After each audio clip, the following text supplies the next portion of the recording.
What's up YouTube? Welcome back to Jackal Gold Games, and in this video I'm going to be giving my thoughts on PlayStation Plus Premium, which is a service on PlayStation where it combines your ability to play online with PlayStation Plus, but also to try out a bunch of games. There's PS4, PS5 games in there, some older games from PS1 and PS2 that they re-released. There's game streaming for like PS3 stuff, and you get to try out a bunch of games, download, stream, stuff like that.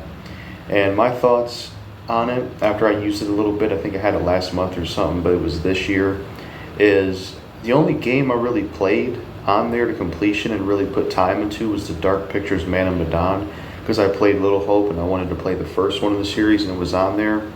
I didn't get around to playing the other ones because I didn't keep the subscription service. But I feel like, for the most part, like, you know, you had this ability with the service, like play all of these games and try a bunch of stuff, which is cool. I did try a bunch of games, but I don't really think it's worth it, to be honest. I did eventually cancel my subscription. I mean, I didn't plan on keeping it anyways, but in general, it's not something that I would ever go back to. I wouldn't go back to PS Plus Premium. I wouldn't keep it. I wouldn't keep paying for it because I'm a physical media guy, and if there's video games I'm into and I want to buy and play, then I'm just going to do that to play them. I'm not going to just rely on a subscription service, keep paying for it, and just play what they have, you know. That's just not something I'm going to do, to be honest with you. So PS Plus Premium to me wasn't really worth it, to be honest, you know. And it's that thing where, like, it's just like those movie streaming apps. There's so many choices. It's like, where do you even start, you know? You on the PS Plus Premium page, there's so many options and so many games to choose from. And it's like, where do you even start, you know?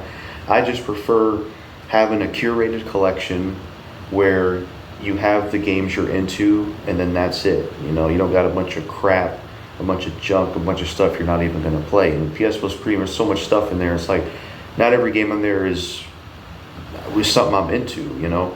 And one of the problems with these gaming subscription services, even goes to Xbox Game Pass, is that you're reliant on basically what they have to offer in the library, and if it's even games you're interested in. And even if it is a game you're interested in and you're playing it, what if they eventually take it off and you can't play it anymore?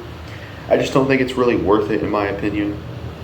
I mean, I guess those old games are a nice part of it, because some of the older games in there, like Blood Omen 1, Legacy of Kain, Blood Omen 2, and stuff like that, I guess that stuff is cool. Some of those games that you can buy separately, digitally as well. But I didn't really see much point in keeping it any further than the bit I did try. I mean, I did try PlayStation Now as well before, which I guess I could talk about that as well, since that's a part of PS Plus Premium. PlayStation Now is basically, you, instead of like native PS3 backwards compatibility, where you just play PS3 games on like PS4 or PS5, you just stream PS3 games.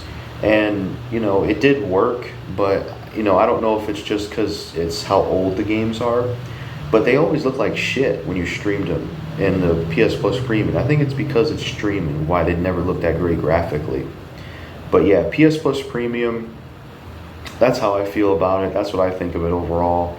If you tried PS Plus Premium, let me know what you think of it in the comments below, but it's not something that I would ever subscribe back to again. I'd probably only just get PlayStation Plus to play with people online, and that's really about it. I'm not going to rely on subscription services and stuff like that to play games and stuff, you know. It's just, you're better off just buying the games you want and doing it that way. Or if you're digital, just buying the games digitally you want and just doing it that way. So that's really all I got to say in this video. Let me know what you think of it in the comments, the subscription service. Peace out.